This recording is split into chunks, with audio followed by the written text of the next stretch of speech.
New Zealand often feels far away from the rest of the world. We're a small, remote country. We're polite, we grow our own food, and we mind our own business. When things go wrong overseas, it's easy to think it's not really our problem. After all, we've got our own things to deal with: rent, groceries, power bills, and mortgages. Who has the headspace to worry about global economics? Honestly, that instinct makes sense, but here's the uncomfortable truth. New Zealand isn't standing on the sidelines watching the global money system unfold. We're plugged into it, fully, quietly, all the time. And when something changes in that system, it doesn't just stay overseas. It shows up here, not in headlines, but in higher prices at the checkout, rent, fees and charges and taxes. Most Kiwis understand debt on a personal level. You borrow money for a house or a car because you don't have that money right now, but you expect to earn it later. That's what debt really is. It's not bad money. It's simply using tomorrow's money today. When you take out a mortgage, you're saying, I don't have this money yet, but I trust that future me will. That's normal. That's how modern life works. Businesses do the same thing. They borrow because they expect to make sales. Governments do the same, borrowing because they expect to get tax income in the future. The problem starts when too much of tomorrow's money gets spent today. Over the last decade, especially after COVID, that's exactly what happened. Governments all over the world pumped huge amounts of money into their economies to stop everything from collapsing. New Zealand did the same. Wages were supported, businesses were kept afloat, and people were helped to survive. At the time, it felt necessary, and in many ways, it was. But that money didn't come from nowhere. It actually comes from future you, and even your future children. We're borrowing against money that we, or the generations after us, will have to pay back. So inflation is basically the system pushing costs onto future you. When you add it all up, governments, households, businesses, banks, the world now owes about $345 trillion. That number is so huge it's hard to wrap your head around. But here's the part that matters. The world doesn't earn that much money, not even close. So a lot of today's spending has already been charged to future you. That's why what happens overseas doesn't stay overseas.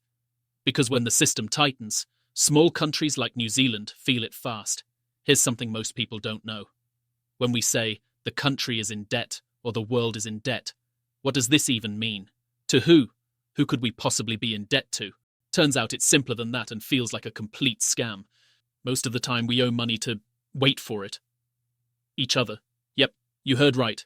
Each other. Your KiwiSaver, it owns government debt. Your bank, same thing. That insurance company taking your premiums, they're buying government IOUs too.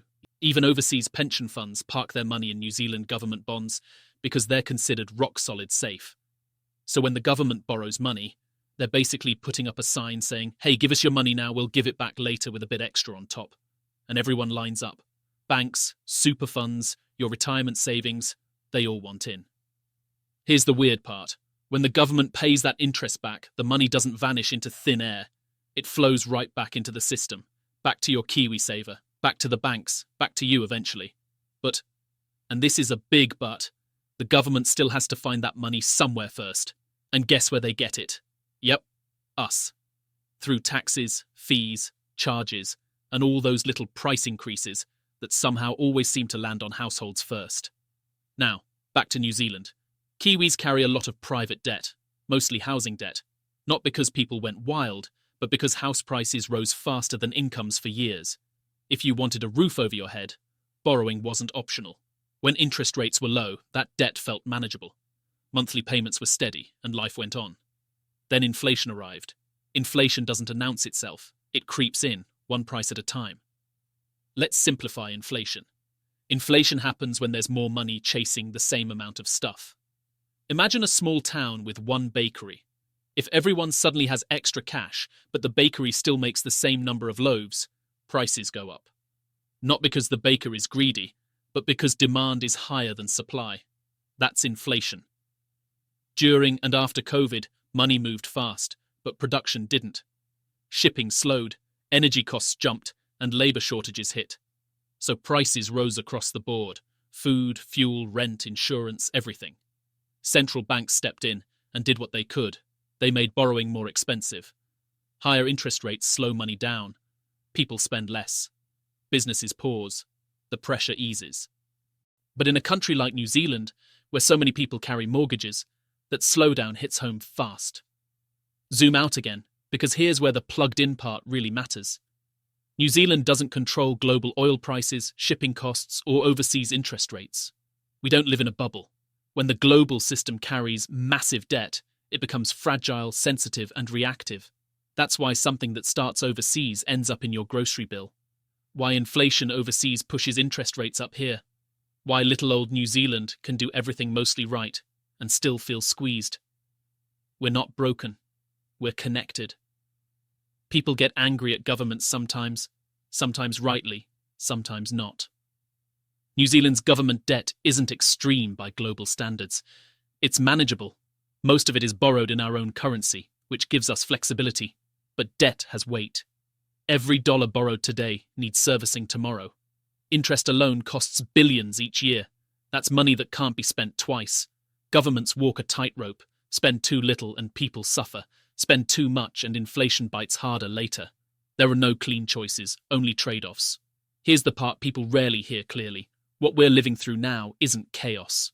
It's not everything suddenly breaking. It's more like this. For years, the world lived like someone using a credit card to get through tough times. Not to splurge, to survive.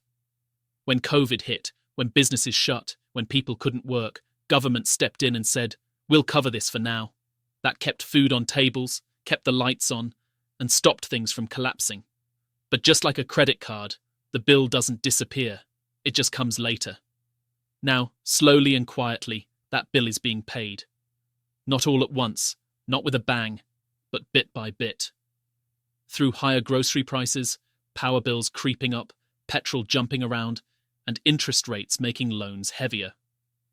Not because someone flipped a switch, but because the system is slowing itself down.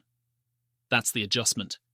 When there's been a lot of borrowing, the system has to calm spending down. It does this by making money tighter and more expensive to use. That doesn't mean collapse. It means the easy years are over for now. So if things feel tighter than they used to, you're not imagining it. If it feels like your pay goes in and disappears faster, that's real. If you've ever wondered why it feels harder, even though you're working just as hard, that's not you. That's the world changing. When power bills rise, petrol jumps, or groceries creep higher, it's not just global issues in some vague way. Costs move through the system like water through pipes. When energy, shipping, and borrowing get more expensive at the top, that pressure travels down the line. By the time it reaches households, it just shows up as another bill that costs more than last time. Not conspiracy, not incompetence, but because we borrowed a lot of future money to get through hard times, and now we're living in the part where we pay it back. Once you see it like that, it stops feeling confusing. It still feels uncomfortable, but it makes sense.